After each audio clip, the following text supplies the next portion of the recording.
No lançamento de um dado de 6 faces, calcule a probabilidade de sair um número maior do que 4 e que seja primo.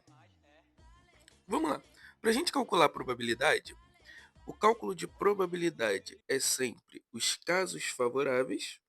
Então vamos colocar aqui, ó, casos favoráveis dividido pelos casos possíveis, beleza?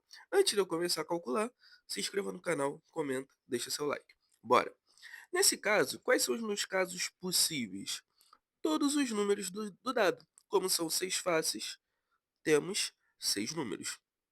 Meus casos favoráveis é um número maior do que 4, ou seja, o 5 e o 6. Temos duas possibilidades. Só que além disso, eu quero que seja primo. Dentro desses dois números, apenas o 5 é o número primo. Então, resposta 1 para 6. Valeu!